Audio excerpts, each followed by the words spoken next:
Usai pertemuan pimpinan partai pendukung pemerintah dengan Presiden Joko Widodo di Istana, Partai Golkar dan PKB optimistis saudara bakal menjadi motor penggerak untuk membentuk koalisi besar. Pertanyaannya, akankah upaya dari PKB dan juga Golkar ini berhasil? Lalu siapa bakal capres dan juga cawapres yang akan diusung? Lebih lengkap kita ulas bersama dengan pakar komunikasi politik Karim Suryadi yang telah bergabung bersama kami di Kompas Malam. Selamat malam, salam sehat Bang Karim. Selamat malam, Yasir. Bang Karim, ini seberapa optimiskah Anda sebagai pakar komunikasi politik melihat apa yang ingin dilakukan oleh Golkar dan juga PKB yang ingin menyatukan dua koalisi, Koalisi Kebangkitan Indonesia Raya dan juga Koalisi Indonesia Bersatu? Saya tidak optimis karena tidak ingin kecewa ya. Mengapa begitu? Karena dari sisi diksi pun Golkar dan PKB mengklaim sebagai core itu agak rancu. Kenapa? Karena yang sudah menjadi core itu kan PKB dengan Gerindra itu yang pertama. Mm-mm. Betul sampai hari ini belum ada koalisi yang mengkristal, belum. Karena capres-cawapresnya belum diumumkan. Tetapi dari sekian blok koalisi yang belum mengkristal itu, kita melihat beberapa sudah mengental. Sebutlah koalisi perubahan, sebutlah kerjasama antara Gerindra dan PKB, Mm-mm. sebutlah antara PDIP dan PPP. Itu meskipun belum mengkristal, sudah mengental. Yang masih cair itu sebenarnya adalah posisi dari Golkar dan PAN. Mm-mm. Apakah dia akan ditarik ke kir sehingga membentuk apa yang disebut koalisi besar, meskipun kata-kata koalisi Indonesia Bersatu itu kan sebenarnya menurut saya sudah lumpuh layu ya, sudah layu Heeh. seperti kembang. Karena P3 sudah keluar. Jadi secara de facto KIB menurut saya sudah tidak ada. Karena ia hanya merupakan sebuah dari federasi menjadi hanya sebuah forum silaturahmi saja, bukan sebuah poros kekuatan. Jadi Nah, menurut Anda ada beberapa partai yang saat ini masih belum mengental ataupun masih cair posisinya itu salah satunya adalah ya, Golkar dan juga ya, PKB ya? yang cair itu menurut saya dua ya. Yang Heeh. pertama Golkar, yang kedua PAN. Nah, Kenapa demikian? kenapa? Karena dia belum menentukan posisinya mau kemana, gitu ya. Heeh. Meskipun PAN itu lebih ringan melangkahkan kakinya karena ia tidak diamanahi oleh Mhm. partainya untuk menjadi capres atau cawapres. Beda dengan Golkar karena sudah diamanahi ketua umumnya sebagai capres. Kita bahas Nah, satu-satu. Kalau Golkar sendiri menurut Anda akan bergabungnya kemana nih untuk membentuk koalisi besar ini? Apakah ke PDIP dan juga P3 bekerja sama atau ke Gerindra dan juga PKB? begini, ini tidak pertanyaan yang tidak mudah dijawab bagi Oke. akademisi. Kenapa? Mhm. Karena secara teori tidak ada yang bisa menjelaskan pola koalisi di Indonesia, karena koalisi yang dibangun itu bersifat acak. Artinya, ia tidak berdasarkan ideologi. Karena ideologi sudah makin menjauh dari partai politik di Indonesia.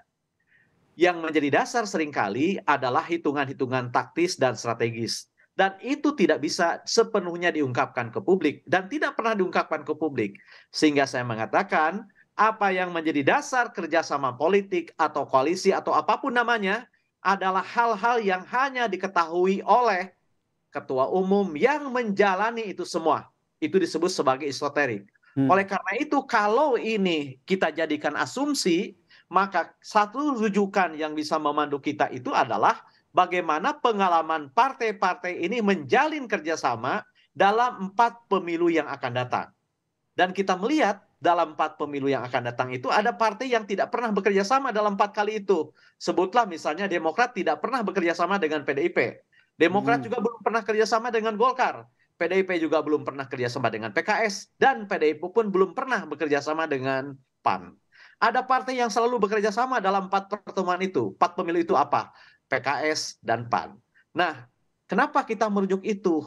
Karena sekali lagi percaya sedikit atau banyak, tebal atau tipis, kerjasama politik itu didasari oleh pertimbangan, didasari oleh norma yang diyakini oleh Mhm. ketua umum yang melakoninya.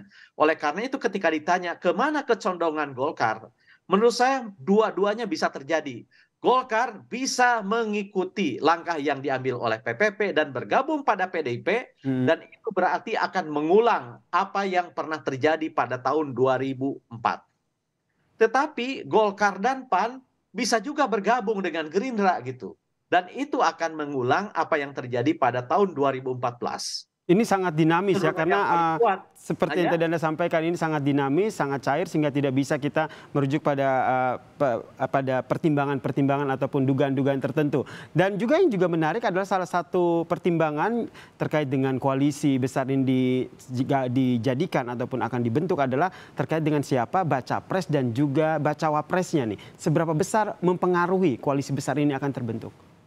nah, saya yakin ya, setiap komunikasi yang digalang oleh ketua umum partai politik ketika bertemu dengan ketua partai yang lain tidak akan pernah mendahulukan pembicaraan soal capres dan cawapres. Mengapa? Karena itu menjadi handicap komunikasi bagi partai manapun. Hmm. Kita tahu hampir semua ketua umum partai itu diamanahi menjadi capres atau cawapres. Oleh karena itu maka mereka akan keluar dari itu dan mencoba mencari-cari titik temu atau pantas poin di antara partai itu. Sebutlah contoh tadi, bagaimana pembicaraan antara Muhaimin Iskandar dengan Agus Harimurti Yudhoyono. Mereka tidak menyinggung capres, mereka mengatakan kita menghargai otonomi kedaulatan partai masing-masing. Meskipun mereka dan akan mengungkap bahwa mereka pernah bermesraan dalam dua pemilu. Pemilu 2004, pemilu 2009, dan kedua partai ini bersama partai yang lain sukses menggolkan Susilo Bambang Yudhoyono sebagai presiden, bahkan dengan raihan suara terbanyak.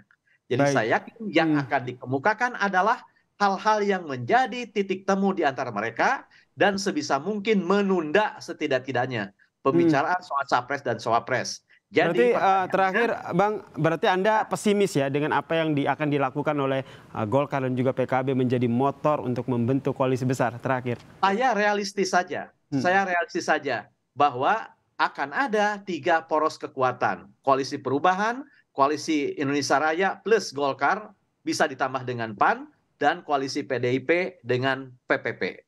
Baik, kita nantikan ya seperti apa dinamika politik yang terjadi, komunikasi dan lobby-lobby politik yang dilakukan, termasuk safari politik yang sekarang menjadi tengah dilakukan, nanti akan jadi seperti apa. Terima kasih pakar komunikasi politik power game Pak yang Karim. tentu menjadi power sharing gitu ya. Oke, baik. Terima kasih pakar komunikasi politik Karim Suryadi telah bergabung bersama kami di Kompas Malam. Salam sehat, Bang.